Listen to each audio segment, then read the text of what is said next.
7/12/2025 ನಡೆದಂತಹ TETಯ ಪ್ರಶ್ನೆ ಪತ್ರಿಕೆ 2ರ ಗಣಿತ ಭಾಗವನ್ನು ನಾವು ಬಿಡಿಸೋಣ. ಈಗಾಗಲೇ ಗೌರ್ಮೆಂಟ್ದವ್ರು ಕೀ ಆನ್ಸರ್ ಬಿಟ್ಟಿದ್ದಾರೆ. ನಾವು ಕೀ ಆನ್ಸರ್ ಕಡೆ ಗಮನ ಕೊಡೋದ ವಿವರಣೆ ಮೂಲಕ ಏನು ಮಾಡೋಣಪ್ಪ ಅಂದ್ರೆ ಗಣಿತದ ಭಾಗವನ್ನು ಬಿಡಿಸೋಣ. ಮೊದಲನೇದು ಹೀಗಿದೆ: ಒಂದು ಸಂಖ್ಯೆಯ 35% ಬೆಲೆಯು 28 ಆದರೆ ಆ ಸಂಖ್ಯೆಯು ಒಂದು ಸಂಖ್ಯೆ ಎಕ್ಸ್ ಆಗಿರಲಿ. ಇದರ 35% ಅಂದರೆ 35 ನೂರಾಂಶತ ಭಿನ್ನರಾಶಿ ರೂಪ ಎಷ್ಟಾಗುತ್ತೆ ರೀ? 28 ಆಗುತ್ತೆ. ಹಾಗಾದರೆ 7 5 ರೀ, 7 4 ರೀ, 4 1 5 1 5 20 ಎಕ್ಸ್ = 20 × 4 ಎಷ್ಟಾಗುತ್ತೆ ರೀ? 80 ಆಗುತ್ತೆ. ಸೊ ಸರಿಯಾದ ಉತ್ತರ ಯಾವುದಪ್ಪ ಅಂದರೆ ಆಪ್ಷನ್ 4. ಅದೇ ರೀತಿಯಾಗಿ ನೆಕ್ಸ್ಟ್ ಪ್ರಶ್ನೆಯನ್ನು ನೋಡಿದಾಗ 92ನೇ ಪ್ರಶ್ನೆಯನ್ನು ನೋಡಿದಾಗ ಕೊಟ್ಟಿರುವ ಹೇಳಿಕೆಗಳಲ್ಲಿ ಸರಿಯಾದ ಹೇಳಿಕೆಯು. ಸೊ 92ನೇ ಪ್ರಶ್ನೆಯನ್ನು ಮೊದಲನೇದು ನೋಡಿದಾಗ √x+3 ಒಂದು ಬಹುಪದೋಕ್ತಿ ಅಂದಾನ್ರಿ. ಅಲ್ರಿ, √x ನ ಘಾತಾಂಕ ರೂಪದಲ್ಲಿ ಬರೆದಾಗ x⁻1/2 + 3 ಆಗುತ್ತೆ. ಹಾಗಾದರೆ ಬಹುಪದೋಕ್ತಿ ಚರಾಕ್ಷರಗಳ ಘಾತ ಯಾವಾಗಲೂ ಏನಾಗಬೇಕು ಅಂದರೆ ಧನ ಪೂರ್ಣಾಂಕ ಆಗಿರಬೇಕು. ನೆಕ್ಸ್ಟ್ 2 ಒಂದು ಸ್ಥಿರ ಬಹುಪದೋಕ್ತಿ. ಹೌದು, ಸರಿ ಇದೆ. ಒಂದು ಘನ ಬಹುಪದೋಕ್ತಿ ಯಾವಾಗಲೂ 2 ಶೂನ್ಯತೆಗಳನ್ನು ಹೊಂದಿರ್ತದೆ ಅಂದರೆ ಇಲ್ರಿ. ಬಹುಪದೋಕ್ತಿ ಒಂದು ಘನ ಬಹುಪದೋಕ್ತಿ ಗರಿಷ್ಠ ಶೂನ್ಯತೆಗಳು 3 ಐತಿ. ಇನ್ನು ಶೂನ್ಯ ಬಹುಪದೋಕ್ತಿಯ ಡಿಗ್ರಿ 1 ಆಗಿದೆ. ಸೊ ತಪ್ಪು. ಶೂನ್ಯ ಬಹುಪದೋಕ್ತಿಯ ಡಿಗ್ರಿ 0 ಆಗೈತಿ. ಹೀಗಾಗಿ ಸರಿಯಾದ ಉತ್ತರ ಯಾವುದಪ್ಪ ಅಂದರೆ ಎರಡನೇದು, 2 ಒಂದು ಸ್ಥಿರ ಬಹುಪದೋಕ್ತಿಯಾಗಿದೆ. ನೆಕ್ಸ್ಟ್ ಪ್ರಶ್ನೆ ನೋಡಿದಾಗ ಚಿತ್ರದಲ್ಲಿ AB ಮತ್ತು CD ರೇಖೆಗಳು O ಬಿಂದುವಿನಲ್ಲಿ ಛೇದಿಸುತ್ತವೆ. OEಯು ಕೋನ DOBಯ ಕೋನಾರ್ಧಕ ರೇಖೆ ಹಾಗೂ ಕೋನ AOD 80 ಡಿಗ್ರಿ ಆದರೆ DOE ಅಳತೆ ಕೇಳ್ತಿದ್ದಾನೆ. ಸೊ ಈ ರೇಖೆಯನ್ನು ಮುಚ್ಚಿದ್ದೇವೆ ಅಂದರೆ ಅರ್ಥ ಮಾಡ್ಕೊಳ್ರಿ, AOB ಒಂದು ಸರಳ ಯುಗ್ಮ ಆಗ್ತಾ ಇದೆ. ಏನಾಗ್ತದೆ ರೀ? ಸರಳ ಯುಗ್ಮ ಆಗ್ತಾ ಇದೆ. ಹಾಗಾದರೆ ಸರಳ ಯುಗ್ಮ ಅಂದರೆ ಆ ಕೋನಗಳ ಮೊತ್ತ 180 ಡಿಗ್ರಿ ಆಗಬೇಕು. 93ನೇ ಪ್ರಶ್ನೆ ನೋಡ್ರಿ, ಕೋನ AOD ಪ್ಲಸ್ ಕೋನ DOB = 180 ಡಿಗ್ರಿ ಸರಳ ಯುಗ್ಮ. ಹಾಗಾದರೆ ಕೋನ AOD 80 ಇದೆ ಪ್ಲಸ್ ಕೋನ DOB = 180 ಡಿಗ್ರಿ. ಕೋನ DOB = 180ರಲ್ಲಿ 80 ಹೋದರೆ ಎಷ್ಟು ಉಳಿತದೆ? 100 ಡಿಗ್ರಿ ಉಳಿತಾ ಇದೆ. ಇನ್ನು ಕೋನ DOBಯನ್ನು 2 ಭಾಗ ಮಾಡೇವಿ. ಯಾವ್ಯಾವ? DOE ಮತ್ತು BOE. ಸೊ ನಮಗೆ ಬೇಕಾಗಿದ್ದು DOE ಬೇಕು. ಹಾಗಾದರೆ DOBಯ ಅರ್ಧದಷ್ಟು ಇರ್ತದೆ. DOBಯ ಅರ್ಧದಷ್ಟು ಕೋನಾರ್ಧಕ ಅಂದರೆ 100/2 2 1 2 50. ಸೊ ಎಷ್ಟು ಡಿಗ್ರಿ ಆಯ್ತು? ಇದು 50 ಡಿಗ್ರಿ ಆಯಿತು. ಸರಿಯಾದ ಉತ್ತರ ಯಾವುದಪ್ಪ ಅಂದರೆ ಆಪ್ಷನ್ 3 ಆಗಿದೆ. ನೆಕ್ಸ್ಟ್ ಅದೇ ರೀತಿಯಾಗಿ 94ನೇ ಪ್ರಶ್ನೆಯನ್ನು ನೋಡಿದಾಗ ಚತುರ್ಭುಜದ 4 ಕೋನಗಳನ್ನು ಕೊಟ್ಟಿದ್ದಾನೆ. 98 ಡಿಗ್ರಿ, ಇನ್ನೊಂದು 62 ಡಿಗ್ರಿ, ಇನ್ನೊಂದು 84 ಡಿಗ್ರಿ. ಹಾಗಾದರೆ ಇನ್ನೊಂದು ಕೋನ ಯಾವುದು ಅಂತ ಕೇಳಿದ್ದಾನೆ. 360 ಡಿಗ್ರಿ ಸಮ ಆಗ್ತದೆ. ಸೊ 3 ಕೂಡಿಸಿದರೆ 744 ಡಿಗ್ರಿ ಆಗುತ್ತೆ. Plus x = 360 degree. x = 360 minus 244 degree. x = 114 degree ಆಯಿತು. ಈ 114 ಡಿಗ್ರಿ ಇದಕ್ಕೆ ನಾವು ವಿಶಾಲ ಕೋನ ಅಂತಲೂ ಕರಿತಾ ಇದ್ದೇವೆ, ಬಿಟ್ಟರೆ ಅಧಿಕ ಕೋನ ಅಂತಲೂ ಕರಿತಾ ಇದ್ದೇವೆ. ಸೊ ಸರಿಯಾದ ಉತ್ತರ ಯಾವುದು ಅಂದರೆ ಆಪ್ಷನ್ 2 ಅಧಿಕ ಕೋನವಾಗಿದೆ. ಇನ್ನು 95ನೇ ಪ್ರಶ್ನೆ ನೋಡೋಣ. -4m+3 ಇಂಟು -4m+1 -4/6 ಆದರೆ ಎಮ್ನ ಬೆಲೆ ಕೇಳಿದಾನ್ರಿ. ನೋಡ್ರಿ, ಘಾತಾಂಕದ ಮೊದಲನೇ ನಿಯಮ a ಘಾತ m ಇಂಟು ಎ ಘಾತ ಎನ್ ಈಕ್ವಲ್ ಟು ಎ ಘಾತ ಎಮ್ ಪ್ಲಸ್ ಎನ್. ಈ ನಿಯಮವನ್ನು ನಾವು ನೋಡಬೇಕು. ಹಾಗಾದರೆ ಇಲ್ಲಿಯೂ ಕೂಡ -4, ಇಲ್ಲಿಯೂ -4, ಇಲ್ಲಿಯೂ -4. ಸೊ ಆಧಾರ ಸಂಖ್ಯೆ ಸೇಮ್ ಐತಿ ಅಂದರೆ ಘಾತಾಂಕಗಳನ್ನು ಕೂಡಿಸೋನು. m+3 ಪ್ಲಸ್ m+1 ಇವುಗಳ ಮಾಡಿದಾಗ ಎಷ್ಟಾಗಬೇಕು? ನಮ್ಗೆ ಉತ್ತರ 6 ಬರಬೇಕು. 2m plus 3 1 4 = 6. 2m = 6 -4 ಆಗುತ್ತೆ. ಸೊ 2m = 6ರಲ್ಲಿ 4 ಹೋದರೆ 2, 2 1 2 1. ಸೊ m = ಎಷ್ಟಾಯ್ತು ರೀ? 1 ಆಯಿತು. ಸರಿಯಾದ ಉತ್ತರ ಆಪ್ಷನ್ 1. 6ನೇ ಪ್ರಶ್ನೆ ನೋಡ್ರಿ. ಏನು? ಒಂದು ವೃತ್ತದ ವಿಸ್ತೀರ್ಣವು 49 ಪೈ ಆದರೆ, ಪೈ ಚದರಮಾನ ಆದರೆ ಅದರ ಚತುರ್ಥಕ ವಿಸ್ತೀರ್ಣ ಅಂದ್ರೆ ಏನು ಕೇಳ್ಯಾನ್ರಿ? ಒಂದು ವೃತ್ತ ಐತಿ, ಆ ವೃತ್ತದಲ್ಲಿ 4 ಭಾಗ ಮಾಡಿದಾನ, ಆ 4 ಭಾಗದಲ್ಲಿ 1 ಭಾಗದ ವಿಸ್ತೀರ್ಣ ಕೇಳಿದಾನ. ಅಂದರೆ ವೃತ್ತದ ವಿಸ್ತೀರ್ಣವನ್ನು 4 ಭಾಗ ಮಾಡೋಣ. ಮಾಡಿದ್ದೀವಿ. ಏನರ ಕಡ್ತ ಹೋಗ್ತದನ್ರಿ? ಇಲ್ಲ. ಸೊ ಹಾಗಾದರೆ ಇದರ ಚತುರ್ಥಕ ಭಾಗದ ವಿಸ್ತೀರ್ಣವೂ ಕೂಡ ಏನಾಗುತ್ತೆ? 49/4 ಪೈ ಚದರಮಾನಗಳು. ಆಪ್ಷನ್ 1 ಸರಿಯಾಗಿರುವಂಥ ಉತ್ತರವಾಗಿದೆ. ನೆಕ್ಸ್ಟ್ ಅದೇ ರೀತಿಯಾಗಿ 97ನೇ ಪ್ರಶ್ನೆಯನ್ನು ನೋಡೋಣ. 97ನೇ ಪ್ರಶ್ನೆ ಏನಿದೆ? 1 4 10 ಪಿ ಪ್ಲಸ್ ಮತ್ತು 16 ಈ ಸಂಖ್ಯೆಗಳ ಗುಂಪಿನ ಸರಾಸರಿ 9. ಸರಾಸರಿ 9 ಸಂಖ್ಯೆಗಳೆಷ್ಟದಾವ? 5 ಅದಾವ. ಹಾಗಾದರೆ ಈ ಸಂಖ್ಯೆಗಳನ್ನು ಎಲ್ಲವನ್ನು ಕೂಡಿಸಿದೇವಿ ಅಂದರೆ ಎಷ್ಟಾಗುತ್ತೆ? 31 ಆಗುತ್ತೆ. ಸೊ 31 ಪ್ಲಸ್ ಪಿ = 9 ಮತ್ತು 5 ಗುಣಾಕಾರ 45. So P = 45 - 31. ಪಿ = ಎಷ್ಟಾಗುತ್ತೆ? 14 ಆಗುತ್ತೆ. ಸರಿಯಾದ ಉತ್ತರ ಆಪ್ಷನ್ 2. ನೋಡ್ರಿ, 2 ಸಂಖ್ಯೆಗಳ ಗುಣಲಬ್ಧವು ಎಷ್ಟಾಗಿದೆ ಅಂದರೆ -28 27. ಅವುಗಳಲ್ಲಿ ಒಂದು ಸಂಖ್ಯೆಯು -4 9 ಆದರೆ ಇನ್ನೊಂದು ಸಂಖ್ಯೆ. ಇಲ್ಲಿ ಗುಣಲಬ್ಧ ಸಿಕ್ಕದಂದ್ರೆ, ಒಂದು ಸಂಖ್ಯೆ ಸಿಕ್ಕದಂದ್ರೆ ಆ ಸಂಖ್ಯೆಯಿಂದ ಭಾಗಾಕಾರ ಮಾಡಿದ್ದೀವಿ ಅಂದರೆ ನಮ್ಗೆ ಇನ್ನೊಂದು ಸಂಖ್ಯೆ ಸಿಗ್ತಾ ಇದೆ. ಮೊತ್ತ ಸಿಕ್ಕಿತ್ತು ಅಂದರೆ ವ್ಯವಕಲನ ಮಾಡ್ತಾ ಇದ್ದೇವೆ. e ತೆಗೆನ್ರಿ. ಸೊ ಏನಾಗುತ್ತೆ? 28 27 ಗುಂಡ್ಲೆ 9 4 ಆಗುತ್ತೆ.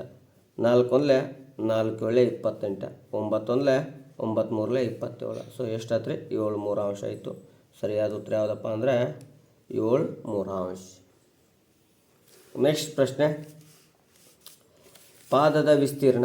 ನೋಡ್ರಿ, ಏನೋ ಶಂಕು ಕೊಟ್ಟಿದ್ದಾನ್ರಿ 99ನೇದು. ಒಂದು ಪಾದದ ವಿಸ್ತೀರ್ಣ 49 ಪೈ ಸೆಂಟಿಮೀಟರ್² ಮತ್ತು ಎತ್ತರ 12 ಸೆಂಟಿಮೀಟರ್ ಇರುವ ಒಂದು ಶಂಕುವಿನ ಘನಫಲ. ಹಾಗಾದರೆ ಶಂಕುವಿನ ಘನಫಲ ಸೂತ್ರ ಏನೈತಪ್ಪ ಅಂದರೆ 1/3 πr² ಇದೆ. 1/3 ಹಾಗೆ ಬರ್ಕೊಳ್ಳೋಣ. πr² ಅಂದರೆ ವೃತ್ತದ ವಿಸ್ತೀರ್ಣ, ಅಂದರೆ ಪಾದದ ವಿಸ್ತೀರ್ಣ. ಪಾದದ ವಿಸ್ತೀರ್ಣ ಕೊಟ್ಟಿದ್ದಾನ ಏನಪ್ಪ ಅಂದರೆ 49 ಪೈ ಇಂಟು ಎತ್ತರ 12, 3 1 3 4.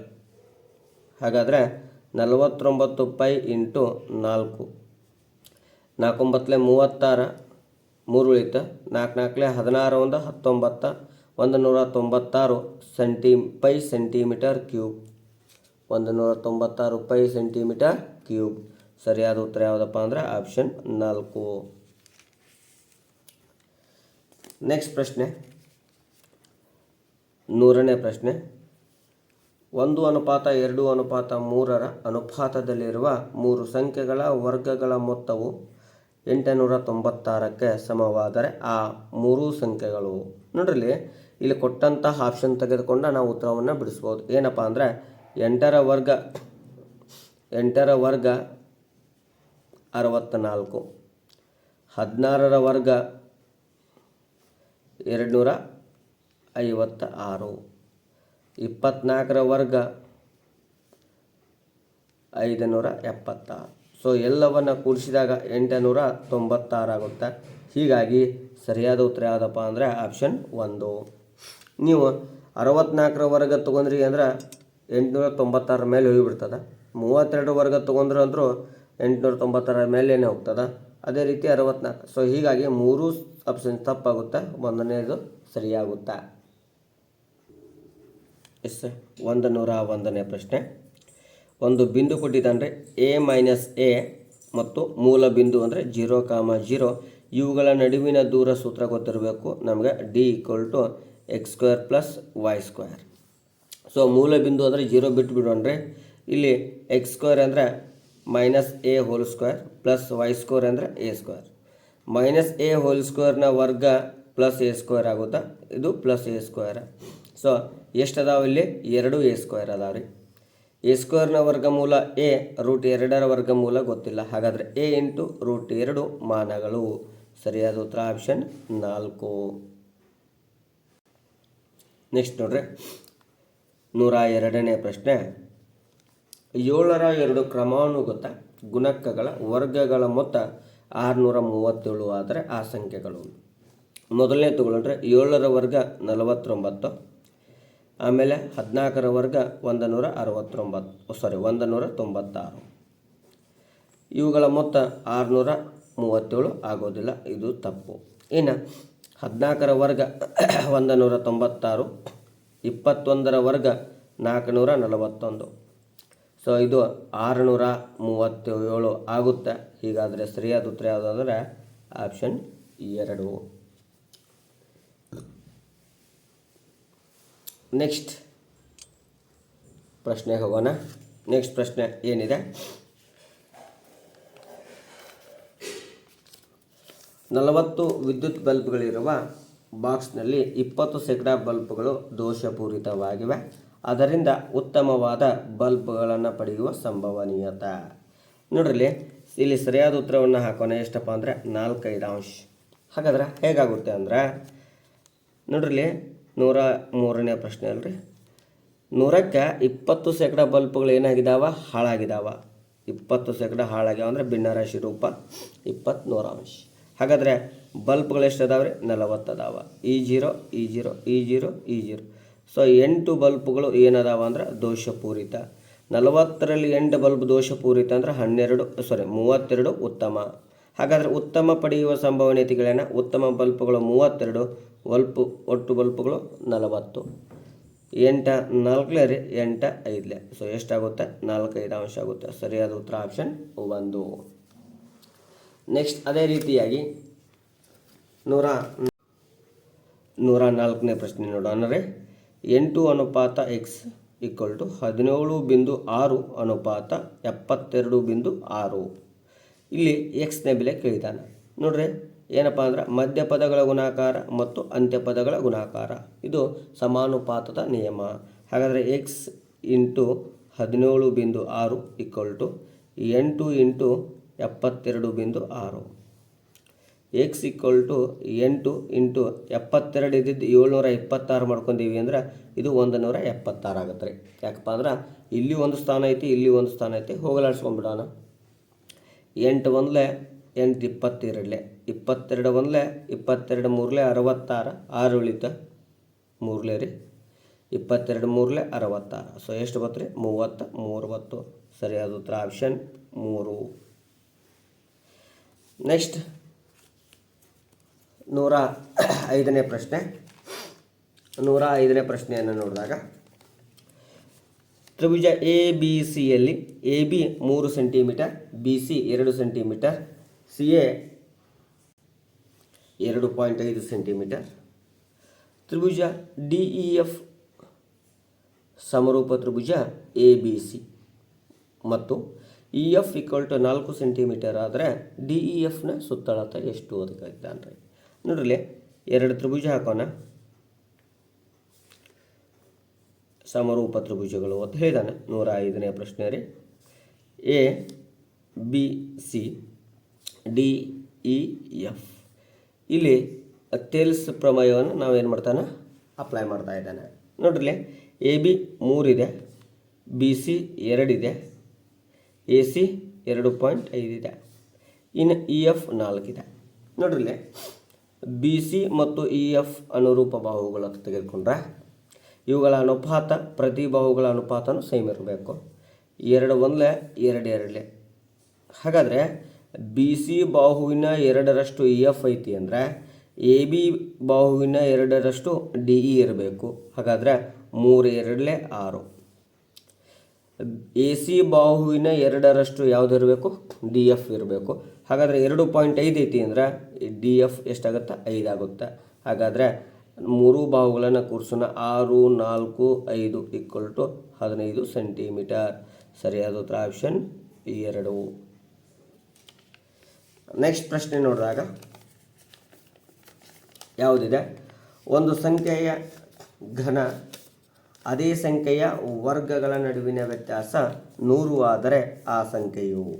ನೋಡ್ರಿ, ಒಂದು ಸಂಖ್ಯೆ ಐತಿ, ನಾವು ನೇರವಾಗಿ ಒಂದು ಆಪ್ಷನ್ ತೆಗೆದುಕೊಂಡ ಮಾಡ್ಬೋದು. ಏನಪ್ಪ ಅಂದರೆ 5 ಈ ಸಂಖ್ಯೆಯ ಘನ ಮತ್ತು ಈ ಸಂಖ್ಯೆಯ ವರ್ಗಗಳ ವ್ಯತ್ಯಾಸ ಎಷ್ಟಾಗಬೇಕು? 100 ಆಗಬೇಕು. 5ರ ಘನ 125, 25ರ ವರ್ಗ 25. ಸೊ ವ್ಯತ್ಯಾಸ ಮಾಡಿದೇವಿ ಅಂದ್ರೆ ಎಷ್ಟು ಬರ್ತಾ ಇದೆ? 100 ಬರ್ತಾ ಇದೆ. ಹಾಗಾದರೆ 1ನೇ ಆಪ್ಷನ್ನೇ ನಮಗೆ ಸರಿಯಾದಂಥ ಉತ್ತರ. ಎಸ್ ಬೇಕಾದರೆ 100 ತೊಗೊಳ್ರಿ, 10 ತೊಗೊಳ್ರಿ. 10ರ ಘನ ಮತ್ತು 10ರ ವರ್ಗಗಳ ವ್ಯತ್ಯಾಸ 100 ಬರಬೇಕು. 10ರ ಘನ ಅಂದರೆ ಎಷ್ಟು ಬರ್ತದೆ? 1000.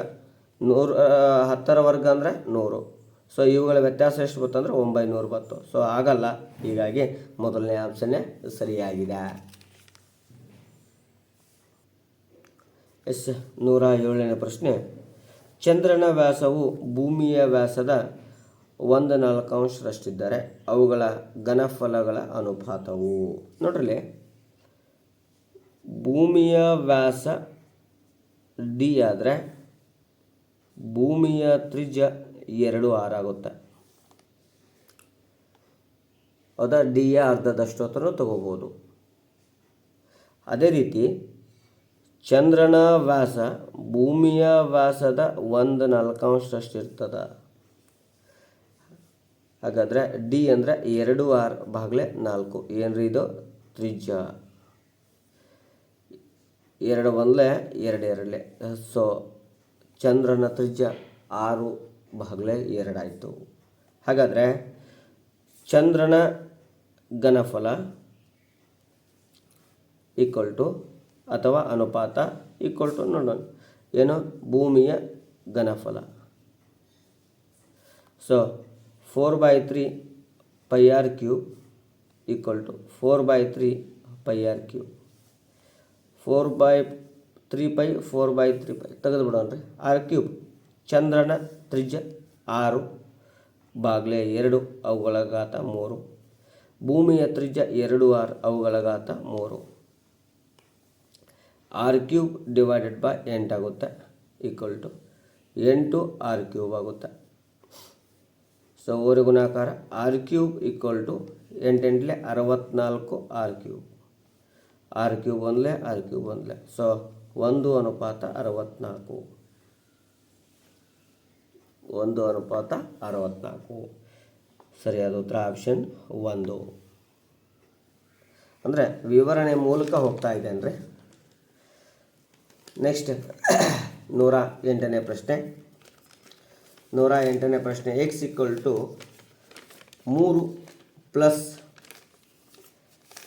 2 × √2 ಆದರೆ x² + 1/x² ಬೆಲೆ ಕೇಳ್ತಾ ಇದ್ದಾನೆ. ನೋಡ್ರಿ, x ಅಂದರೆ 3 + 2 √2 ಆದರೆ x² ಅಂದರೆ 3 + 2 √2, ಅವುಗಳ ಘಾತ 2. ನಾವಿಲ್ಲಿ a+b² ನಿಯಮವನ್ನು ಹಚ್ಚಬೇಕು. ಹಾಗಾದರೆ a² 3² + b² 2 √2 ಪ್ಲಸ್ 2 a ಅಂದರೆ 3, b ಅಂದರೆ 2 √2. So 9 + 4 × 2 plus 2 3 6, 6 2 12, 12 √2. 9 + 8 4 2 8, 8 + 9 17 ಪ್ಲಸ್ 12 √2. ಇವು ಕೂಡ್ಸಕ್ಕೆ ಬರಂಗಿಲ್ಲ ರೀ. x² ವ್ಯಾಲ್ಯೂ ಸಿಕ್ತು. ಹಾಗಾದರೆ x² + 1/x² ಇದೆ. x² ಅಂದರೆ 17 + 12 √2 ಆದರೆ ಪ್ಲಸ್ 1/17 + 12 √2. ಇನ್ನು ಛೇದವನ್ನು ಅಕರ್ಣೀಕರಿಸಿದಾಗ 17 ಮೈನಸ್ 2 12 ರೂಟ್ 2 ಆಗುತ್ತಾ. ಬಿಡಿಸಿ ಬರ್ದೇವಿ ಅಂದರೆ 17 ಪ್ಲಸ್ ಮತ್ತು ಛೇದದಲ್ಲಿಯೂ ಅದೇ ಬರಬೇಕು. 17 ಮೈನಸ್ 12 ರೂಟ್ 2 ಒಮ್ಮೆ ಗುಣಾಕಾರ ಒಮ್ಮೆ ಭಾಗಾಕಾರಲ್ಲೇ ಮಾಡಲೇಬೇಕು. ಹಾಗಾದರೆ 12 ರೂಟ್ 2 ಪ್ಲಸ್ 17 ಮೈನಸ್ 12 ರೂಟ್ 2 ಭಾಗಲೇ ಇಲ್ಲಿ ಯಾವ ನಿಯಮ ಅಂದರೆ A square minus B square ಅಂದರೆ 17 square minus 12 root 2 whole square ಮಾಡಬೇಕು. ನೆಕ್ಸ್ಟ್ ಏನಾಗುತ್ತಾ 17 plus 12 root 2 plus 17 minus 12 root 2. 17ರ ವರ್ಗ 289, 12ರ ವರ್ಗ 144, ಸ್ಕ್ವೇರ್ ರೂಟ್ ತೆಗೆದ್ರೆ 2 ಉಳಿಯುತ್ತೆ. 144 ಇಂಟು 2 ಮಾಡಿದ್ರೆ 288 ಆಯಿತು. ಹಾಗಾದರೆ 289ರಲ್ಲಿ 288 ಕಳೆದ್ರೆ 1 ಉಳಿಯುತ್ತೆ. So 17 plus 12 root 2 plus 17 minus 12 root 2 ಛೇದದಲ್ಲಿ 1 ಬರೆದ್ರು ಅಷ್ಟೇ ಬಿಟ್ಟು ಅಷ್ಟೇ. ಹಾಗಾದರೆ plus 12 root 2 minus 12 root 2 cancel. 17 plus 17 34. ಸರಿಯಾದ ಉತ್ತರ 34. ಹಾಗಾದರೆ ಸರಿಯಾದ ಉತ್ತರ ಎಷ್ಟು ರೀ 34. ನೆಕ್ಸ್ಟ್ 109ನೇ ಪ್ರಶ್ನೆ. 8, 12, 16, 24, 36 ಸಂಖ್ಯೆಗಳಿಂದ ಭಾಗಿಸಿದಾಗ ಸಿಗುವ ಶೇಷ 3 ಭಾಗಿಸಿದಾಗ ಶೇಷ 3 ಉಳಿಸುವ ಕನಿಷ್ಠ ಸಂಖ್ಯೆ. ನೋಡ್ರಿ 8, 12, 16, 24, 36 ಇವುಗಳ ಸ ಕಂಡುಹಿಡ್ಕೋಬೇಕು. ಕಂಡುಹಿಡಿದಾಗ 144 ಬರ್ತದೆ. ಪ್ಲಸ್ 3 ಮಾಡಿಬಿಟ್ರೆ ಸಾಕು, ನಿಮ್ಗೆ ಸರಿಯಾದ ಉತ್ತರ ಸಿಗುತ್ತೆ 147. ಆಪ್ಷನ್ 4. ಇನ್ನು 110ನೇ ಪ್ರಶ್ನೆ. ಒಂದು ಆಯತಾಕಾರದ ಉದ್ಯಾನದ ಉದ್ದ ಮತ್ತು ಅಗಲಗಳನ್ನು ರೇಖಾತ್ಮಕ ಬಹುಪದೋಕ್ತಿಗಳಾಗಿ ವ್ಯಕ್ತಪಡಿಸಿದರೆ ಅದರ ವಿಸ್ತೀರ್ಣ. ನೋಡ್ರಿ ರೇಖಾತ್ಮಕ ಬಹುಪದೋಕ್ತಿಯನ್ನು ವಿಸ್ತೀರ್ಣ ಮಾಡಿದೇವಿ ಅಂದರೆ ಏನಾಗುತ್ತೆ ಅಂದ್ರೆ ವರ್ಗ ಬಹುಪದೋಕ್ತಿ ಆಗ್ತಾಯಿದೆ. ಏನಾಗ್ತದ್ರೆ ವರ್ಗ ಬಹುಪದೋಕ್ತಿ ಆಗ್ತಾಯಿದೆ. ಇನ್ನು 111ನೇ ಪ್ರಶ್ನೆ. ಏನು ಮಾಡೋಣ, ಒಂದೊಂದು ಎಕ್ಸಾಂಪಲ್ ಮೂಲಕ ಹೋಗಬೇಕಾಗುತ್ತೆ. ಒಂದು ಚೌಕದ ಬಾಹುವನ್ನು ಅದರ 10% ಹೆಚ್ಚಿಸಿದಾಗ ಚೌಕದ ವಿಸ್ತೀರ್ಣದಲ್ಲಾದ ಶೇಕಡ ಹೆಚ್ಚಳ. ನೋಡ್ರಿ ಚೌಕದ ಬಾಹು ನಮಗೆ ಸರಳವಾಗಿ ಅಂದರೆ 10 ತಗೊಳ್ಳೋಣ. ಸೊ ಹಾಗಾದರೆ ಚೌಕದ ವಿಸ್ತೀರ್ಣ ಎಷ್ಟಾಗುತ್ತೆ 100 ಆಯಿತು. ಇನ್ನು ಚೌಕದ ಬಾಹುವನ್ನು 10% ಹೆಚ್ಚಿಸಿದಾಗ ಅಂದರೆ ಇದು 11 ಆಗುತ್ತೆ. ಹಾಗಾದರೆ ಇದರ ವಿಸ್ತೀರ್ಣ ಚೌಕದ ವಿಸ್ತೀರ್ಣ 121 ಆಯಿತು. ಸೊ 121 ಮೈನಸ್ 100 ಮಾಡಿದೆ ಅಂದ್ರೆ ಎಷ್ಟು ಹೆಚ್ಚಾಗೈತಿ 21. ಹಾಗಾದರೆ ಇದು ಶೇಕಡ ಎಷ್ಟು ಹೆಚ್ಚಾಗಿದೆ ರೀ 21 ಹೆಚ್ಚಾಗಿದೆ. ಸೊ 10 ಒಂದರಿಂದ 100 ನೇರವಾಗಿ ಶೇಕಡ ರೂಪಕ್ಕೆ ಬಂದುಬಿಡ್ತಾ ಇದ್ದಾರೆ. ನೆಕ್ಸ್ಟ್ ಅದೇ ರೀತಿಯಾಗಿ 112ನೇ ಪ್ರಶ್ನೆ ಏನಿದೆ ರೀ. 112ನೇ ಪ್ರಶ್ನೆಯನ್ನು ನೋಡಿದಾಗ ರೂಟ್ 3 ಅಂದರೆ 1.73, ರೂಟ್ 2 ಅಂದರೆ 1.41. ಹಾಗಾದರೆ 300 ನಾನು ಹಿಂಗೆ ಬರ್ತೀನಿ ರೀ. ಏನು ಅಂದ್ರೆ 10 ಇಂಟು ರೂಟ್ 3 ಅಂತ ಬರ್ತೀನಿ ರೀ. ಯಾಕಂದರೆ 100 ಇಂಟು 3 ಮಾಡ್ತೇವೆ ರೀ. ಸೊ 100ರ ವರ್ಗಮೂಲ 10. ಹಾಗಾದರೆ 10 ಇಂಟು 1.73 ಗುಣಾಕಾರ ಮಾಡಿದಾಗ 17.3 ಆಗುತ್ತೆ. ಅದೇ ರೀತಿಯಾಗಿ ರೂಟ್ 200 ನಾ ಏನು ಬರ್ತೀನಿ ರೀ ಅಂದರೆ 10 ಇಂಟು ರೂಟ್ 2 ಬರ್ತೀನಿ ರೀ. ಹಾಗಾದರೆ 10 ರೂಟ್ 2 ಅಂದರೆ 1.41. ಸೊ ರೂಟ್ 1.41 10ರಿಂದ ಗುಣಾಕಾರ ಮಾಡಿದ್ರೆ 14.1 ಆಗುತ್ತೆ. ಇವುಗಳ ಮೊತ್ತ ಮಾಡಿದಾಗ 3, 1, 4 ಬಿಂದುವಿನ ಕೆಳಗಡೆ ಬಿಂದು 7, 4, 11. ಸೊ ಎಷ್ಟು ಗೊತ್ತು 31.4. ಸರಿಯಾದ ಉತ್ತರ ಆಪ್ಷನ್ 2 ಆಗಿದೆ. ಇನ್ನು ಒಂದು ತರಗತಿಯಲ್ಲಿ ಗಂಡು ಮತ್ತು ಹೆಣ್ಣು ಮಕ್ಕಳ ಸಂಖ್ಯೆಗಳ ಅನುಪಾತವು 7:5 ಆಗಿದೆ. ಗಂಡು ಮಕ್ಕಳ ಸಂಖ್ಯೆಯು ಹೆಣ್ಣು ಮಕ್ಕಳ ಸಂಖ್ಯೆಗಿಂತ 8 ಹೆಚ್ಚಾಗಿದ್ದರೆ ತರಗತಿಯ ಒಟ್ಟು ವಿದ್ಯಾರ್ಥಿಗಳು. ನೋಡ್ರಿ 113ನೇದು ಗಂಡು ಮಕ್ಕಳದು 7x, ಹೆಣ್ಣು ಮಕ್ಕಳದು 5x. ಇನ್ನು ಗಂಡು ಮಕ್ಕಳ ಸಂಖ್ಯೆಗಿಂತ ಹೆಣ್ಣು ಮಕ್ಕಳ ಸಂಖ್ಯೆ 8 ಕಡಿಮೆ ಐತಿ ಅಂದ್ರೆ ಅದಕ್ಕೆ 8 ಕೂಡಿಸಿದೇವಿ ಅಂದ್ರೆ ಇಬ್ಬರ ಸಂಖ್ಯೆ ಸಮ ಆಗುತ್ತಾ. ಎದಕ್ಕೆ ರೀ? ಹೆಣ್ಣು ಮಕ್ಕಳ ಸಂಖ್ಯೆಗೆ. ಹಾಗಾದರೆ 7x ಪ್ಲಸ್ 5 ಈ ಕಡೆ ಬಂದರೆ -5 equal to 8. 2x equal to ಎಷ್ಟಾಯ್ತು ರೀ? 8 ಆಯಿತು. 2 1 2 4 x ಈಕ್ವಲ್ ಟು ಎಷ್ಟಾಯಿತು? 4. ಈ 4 ಎಕ್ಸನ್ನು ಇದು ಗುಣಾಕಾರ ಮಾಡೋಣ. 7 × 4 equal to 28. 5 × 4 equal to 20. So ಕೂಡಿಸಿದಾಗ ಎಷ್ಟು ಬತ್ತು ರೀ? 48 ಬತ್ತು. ಸೊ ಹಾಗಾದರೆ ಒಟ್ಟು ಮಕ್ಕಳ ಸಂಖ್ಯೆ 48. ಎಸ್ 114ನೇ ಪ್ರಶ್ನೆ ಹೀಗಿದೆ. ಒಬ್ಬ ವ್ಯಕ್ತಿಯ ವಯಸ್ಸು ತನ್ನ ಮಗನ ವಯಸ್ಸಿಗಿಂತ 38 ಹೆಚ್ಚು. ಅವರಿಬ್ಬರ ವಯಸ್ಸುಗಳ ಮೊತ್ತ 82 ಆದರೆ ತಂದೆಯ ವಯಸ್ಸು ಕೇಳೋಣ. ಮಗನ ವಯಸ್ಸು x ಆದರೆ ತಂದೆಯ ವಯಸ್ಸು x ಪ್ಲಸ್ 38 ಆಗುತ್ತೆ. ಇವರಿಬ್ಬರ ಮೊತ್ತ 82. 2x ಈಕ್ವಲ್ ಟು 82 ಮೈನಸ್ 38. 2x ಈಕ್ವಲ್ ಟು ಎಷ್ಟಾಗುತ್ತೆ? 44 ಉಳಿತದೆ. 2 1 2 22. So x equal to 22. ಇದು ಮಗನ ವಯಸ್ಸು. ಇನ್ನು ತಂದೆಯ ವಯಸ್ಸು ಕೇಳಿದಾನ.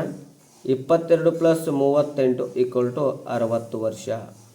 ಹಾಗಾದರೆ ಸರಿಯಾದ ಉತ್ತರ ಯಾವುದು ಅಂದರೆ ಆಪ್ಷನ್ 1. ನೆಕ್ಸ್ಟ್ ಅದೇ ರೀತಿಯಾಗಿ 115ನೇ ಪ್ರಶ್ನೆ. ಒಂದು ಮಿಶ್ರಣದಲ್ಲಿ ಎ ಬಿ ಮತ್ತು ಸಿ ವಸ್ತುಗಳ ಅನುಪಾತವು 8:5:7 ಆದರೆ ಮಿಶ್ರಣದಲ್ಲಿ ಸಿನ ಶೇಕಡಾ ಪ್ರಮಾಣ ಕೇಳ್ಯಾನ್ರಿ. ನೋಡ್ರಿ, ಸಿಯ ಪ್ರಮಾಣ 7, ಇವುಗಳ ಮೊತ್ತ ಎಷ್ಟೈತಿ? 20 ಐತಿ. ಶೇಕಡಾ ಅಂದ್ರೆ ಎಷ್ಟಕ್ಕೆ? 100ಕ್ಕೆ. 21 25.